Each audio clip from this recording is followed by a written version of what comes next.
East Central Florida, Orange County, Seminole, Osceola, Volusia, Brevard, Lake.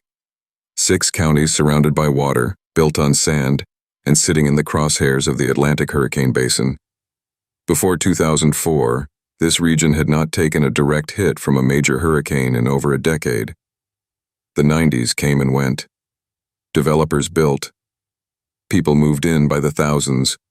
Retention ponds were designed. Flood maps were drawn, and the storms stayed away. Then 2004 happened. In 2004, 3 hurricanes hit East Central Florida in 6 weeks. Charley, Frances, Jeanne. Then the storms disappeared for over a decade. The building continued. The memory faded. Then they came back. Matthew, Irma, Ian, Nicole, Milton. These are the Titans. This video shows the radar animation and rainfall grids for each one, in order, across 6 counties. Where the rain fell, how much, and where it hit hardest. First, the montage. What you're watching is the tale of 4 giants, the most punishing rainfall events to strike East Central Florida in the modern radar era. Tropical Storm Faye in 2008. Hurricanes Irma, Ian, and Milton. Watch the clock. 3 category hurricanes blazed through Florida in days. Irma in 2017, Ian in 2022, Milton in 2024. Each dumping catastrophic rainfall across the peninsula. Massive swaths of 15, 20, even 25 inches. But then there's Faye. Faye was only a tropical storm, yet she refused to leave. She wandered across Florida, exited into the Atlantic, turned around, and came back for more.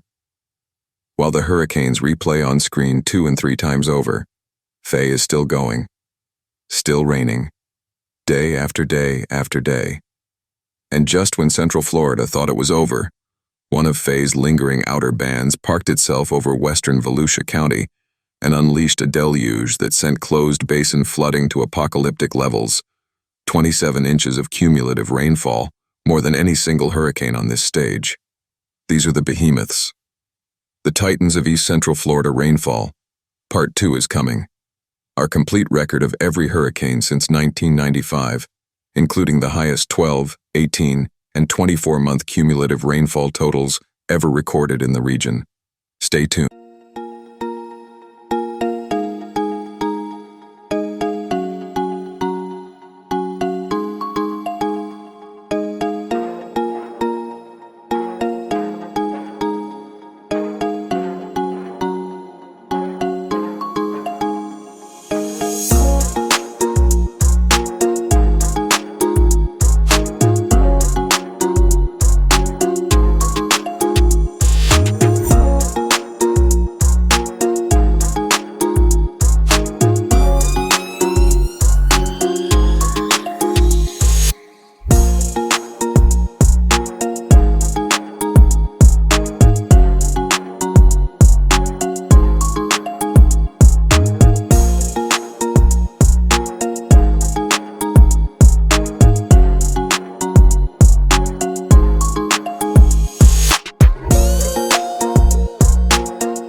This montage of 3 rainfall animations show the highest cumulative 12-month, 18-month, and 24-month rainfall totals in the Orlando area.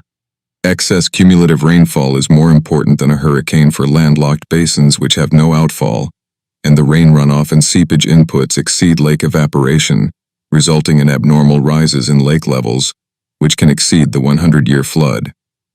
Previous modeling has shown that the larger lakes and lake basins which do not have outfalls are sensitive to the 18-month cumulative rainfall since it joins to wet seasons, which are above average.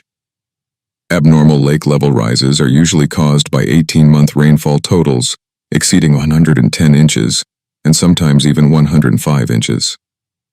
If the 18-month rainfall total exceeds 110 inches in Lake Basin, it is almost certain the lake level will be alarmingly high.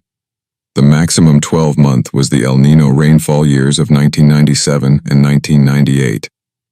April 2018 to October 2019 had zones of cumulative rainfall exceeding 115 inches and even up to 120 inches. One example is the Lake Nally Basin in the Gotha area, which experienced a 100-year flood stage in October 2019. The highest 2-year rainfall totals are about 135 inches, and such high totals were measured in the period May 2017 to May 2019. This animation shows all 3 durations.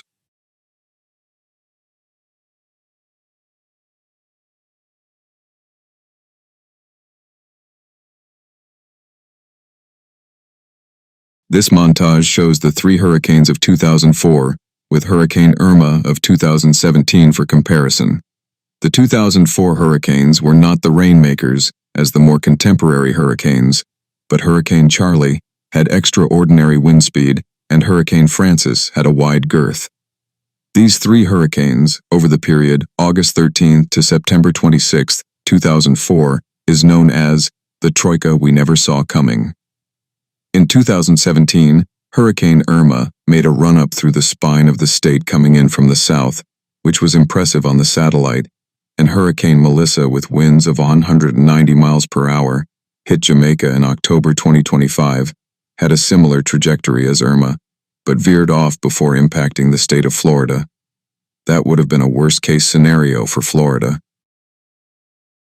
These are 4 oddball events montaged, and they include Hurricane Nicole in November 2022, which wrecked the Daytona Beach Shores beachfront, and the mini hurricane, which we call Mini Irma, of December 2018, and the Night of Fury Tornadoes event of February 23, 1998, and the September 28, 2020, rain bombs, which resembled the October 26, 2025 rain bombs of Mount Dora and Titusville.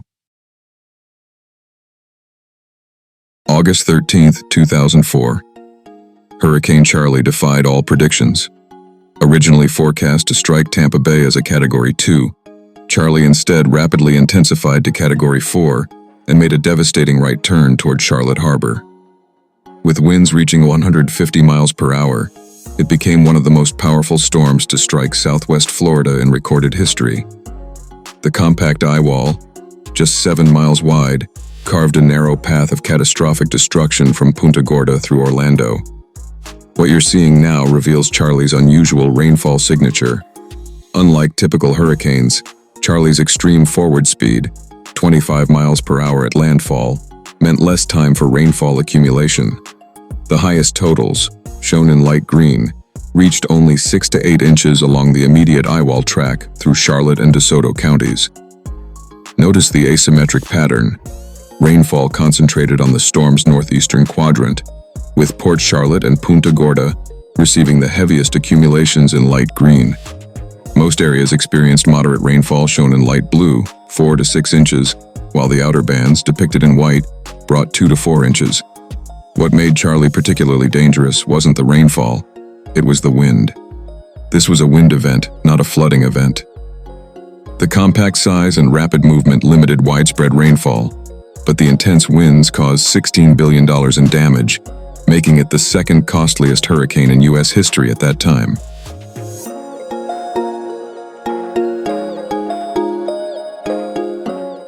September 4, 2004. Just 3 weeks after Charley, Hurricane Francis arrived as Florida's nightmare scenario, a massive Category 2 storm nearly 400 miles wide. While weaker in intensity than Charley, Francis was a behemoth. The enormous wind field meant hurricane-force winds extending 80 miles from the center. Moving at a crawling 6 miles per hour, Frances took nearly 24 hours to cross the Florida peninsula after making landfall at Hutchinson Island. This wasn't a quick strike, it was a prolonged siege. Frances's slow movement created a drastically different rainfall pattern. The highest totals, shown in dark green, reached 10 to 12 inches across the Treasure Coast and into central Florida, double Charley's rainfall. Notice how the coverage area dwarfs Charley's narrow track.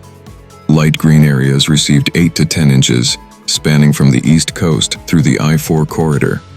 Light blue depicts 6 to 8 inches, covering nearly the entire peninsula.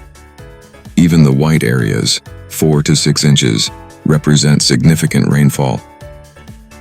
This was the flooding event Charley wasn't. The broad, slow-moving circulation wrung moisture from the atmosphere for over 30 hours. Rivers crested days after the storm passed. Combined with Charley's recent impacts, Frances caused $10 billion in additional damage, leaving much of central Florida underwater and exhausted.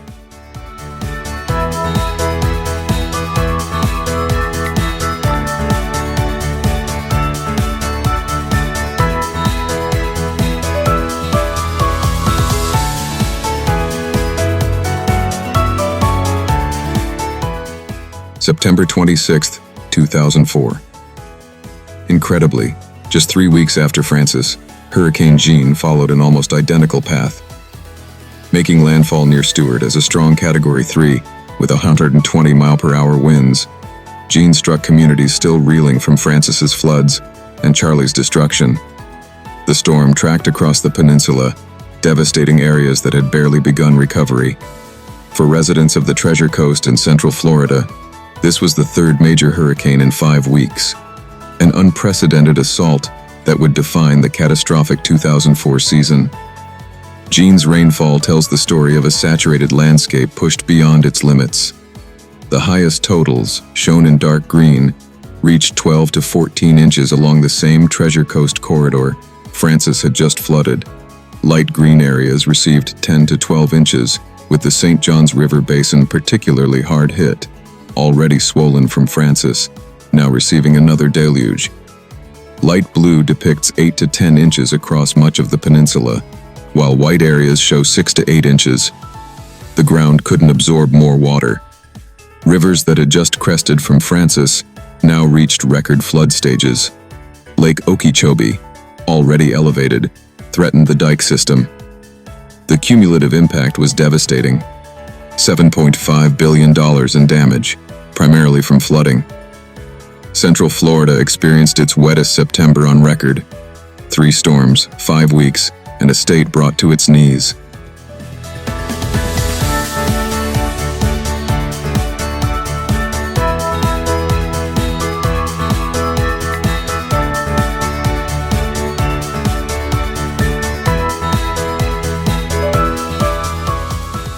August 2008. Tropical Storm Faye.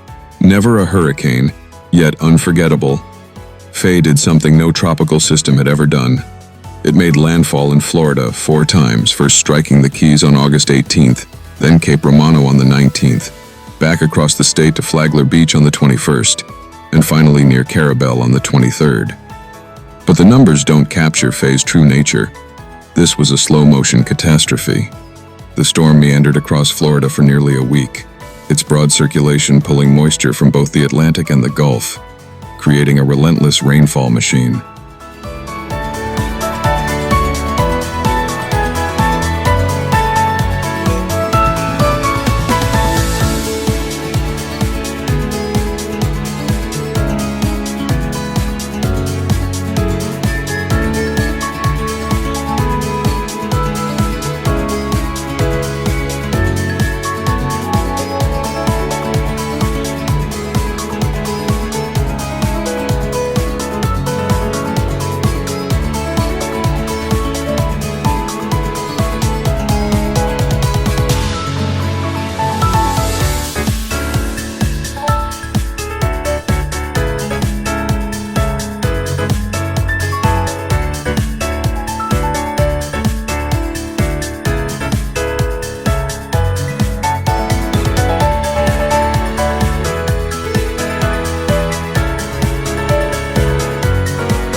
What you're witnessing is extraordinary.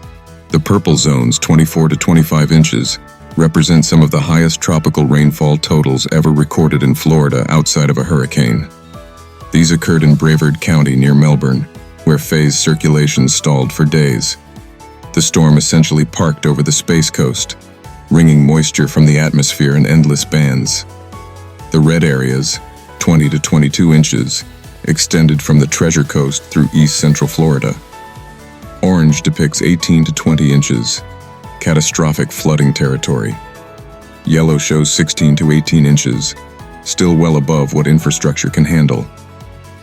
Even the dark green, 12 to 14 inches, would be remarkable for most storms. But for Faye, this was just the outer bands.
Notice the coverage. Nearly the entire peninsula received significant rainfall. The white and light blue areas, 6 to 10 inches, stretched from coast to coast. This wasn't a narrow swath like Charley or even the broad impact of Francis. This was total saturation. The St. Johns River, Florida's laziest river, became an inland sea. It flows north, barely dropping in elevation, and Faye pushed water backward from the ocean while simultaneously dumping record rainfall on its basin. Communities along the river flooded for weeks, not days, weeks.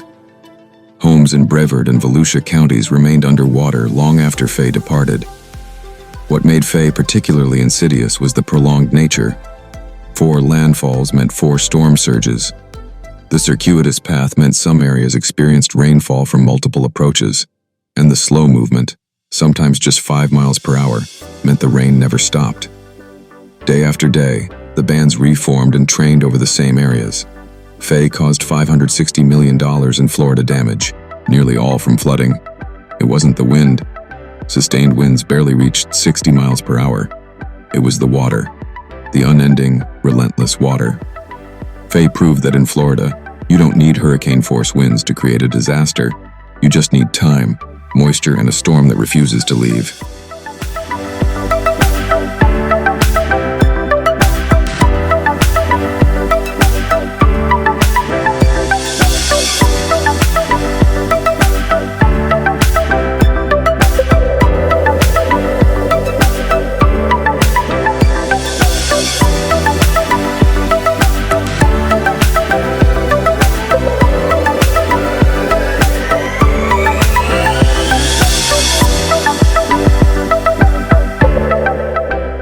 September 10, 2017, Hurricane Irma, a monster that terrorized the entire state. After devastating the Caribbean as a Category 5, Irma made landfall in the lower Keys with 130-mile-per-hour winds, then again at Marco Island as a Category 3. But Irma's true scope was statewide. From Key West to Jacksonville, every county faced hurricane warnings simultaneously, a first in Florida history. The massive storm, over 400 miles wide, created a nerve-wracking forecast uncertainty. Would it strike the East Coast? The West Coast? In the end, it tracked up the spine of Florida, sparing no region. Irma's rainfall pattern reveals an unusual signature for such a powerful storm. The highest totals in yellow reached 15 to 16 inches in South Florida and along the southwest coast. Orange shows 13 to 15 inches, red depicts 11 to 13 inches, with dark green at 10 to 12 inches, scattered throughout the peninsula. Despite Irma's enormous size and Category 5 origins, rainfall was moderate, far less than Faye. Why? Irma moved quickly at 12 to 15 miles per hour, and the strongest winds stayed over water. What made Irma devastating was the combination: storm surge on both coasts, wind damage from the massive wind field, and 7 million without power. The $50 billion price tag came from wind and surge, not flooding. Irma's legacy was geographic scope. It touched everything.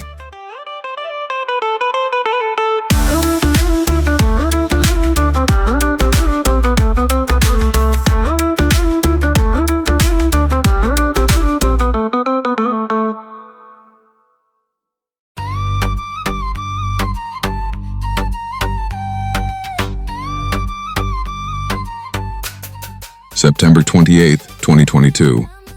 Hurricane Ian, the nightmare scenario for southwest Florida.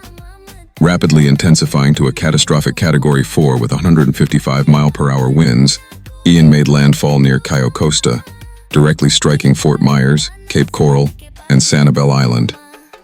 The 12 to 18-foot storm surge obliterated coastal communities. Sanibel's causeway collapsed, cutting off the island. Fort Myers Beach was erased. Ian then crawled across the peninsula at just 9 miles per hour, a slow-moving catastrophe that would become the costliest hurricane in Florida history at $113 billion. This was total devastation.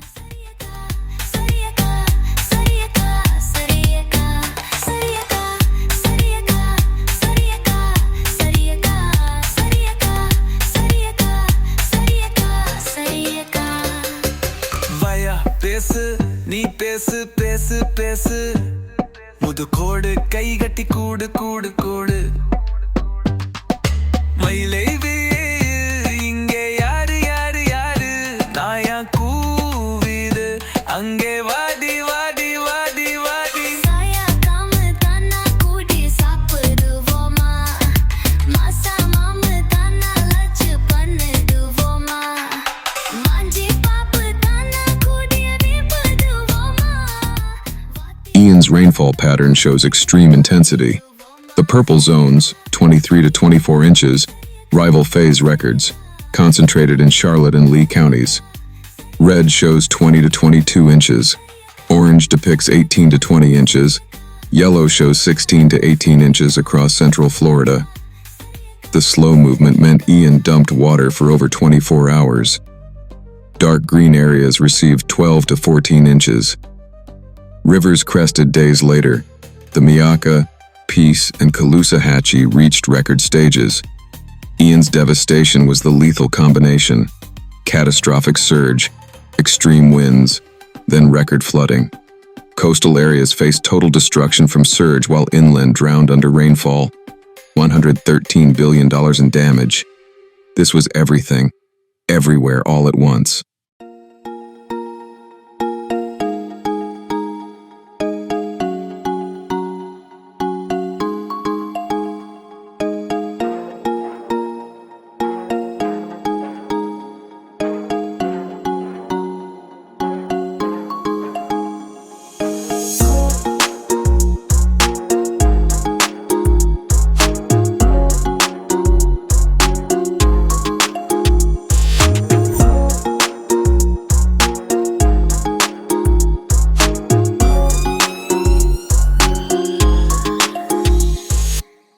November 10th, 2022. Hurricane Nicole, a rare and unusual threat.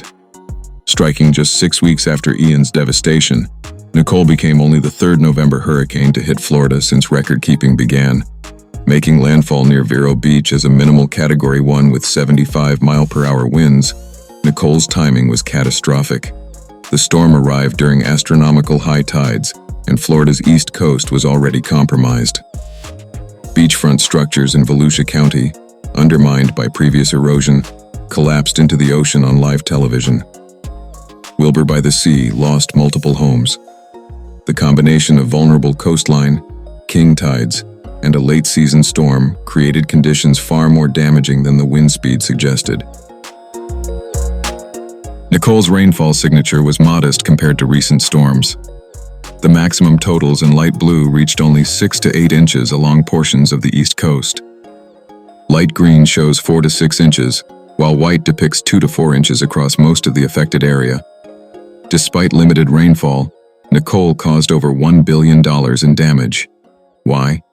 The vulnerability of already battered communities. Ian had just struck. Beach dunes were gone. Coastal infrastructure was weakened. Nicole's broad wind field and prolonged onshore flow caused massive erosion and structural failures along hundreds of miles of coastline. This wasn't a rainfall event, or even primarily a wind event. It was an erosion and structural failure disaster, amplified by timing and coastal vulnerability. Nicole proved that in Florida, context matters as much as intensity.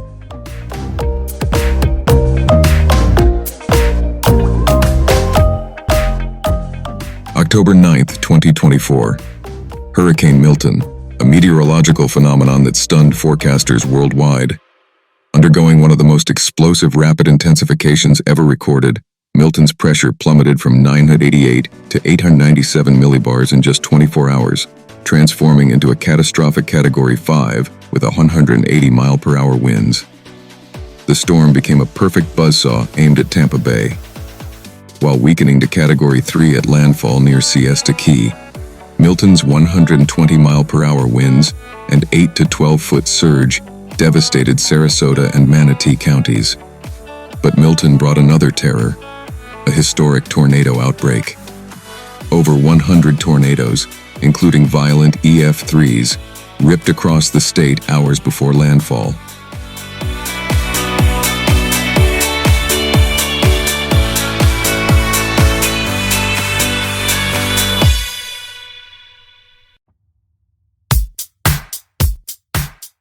Milton's rainfall reveals a concentrated impact zone. Orange areas, the maximum at 16 to 17 inches, occurred along the immediate eyewall track through Sarasota and Manatee counties. Yellow shows 14 to 16 inches.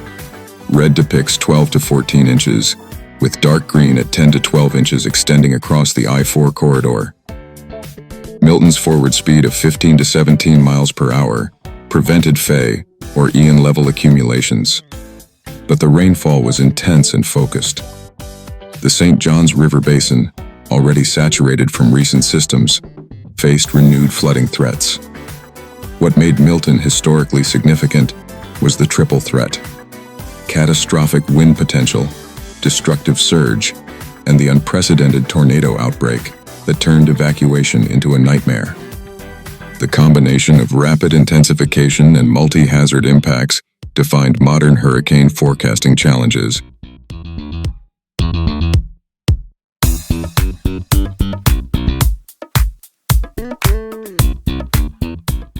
October 2025. The Mount Dora rain bomb, an unprecedented meteorological event that rewrote Florida's rainfall records. In just hours, a stationary supercell dumped catastrophic rainfall on Lake County. Purple zones show the extraordinary maximum, over 20 inches in less than 12 hours, concentrated around Mount Dora and Eustis. Red depicts 16 to 18 inches. Orange shows 14 to 16 inches, with yellow at 12 to 14 inches. This wasn't a hurricane. It was a training thunderstorm complex that stalled and regenerated continuously over the same location.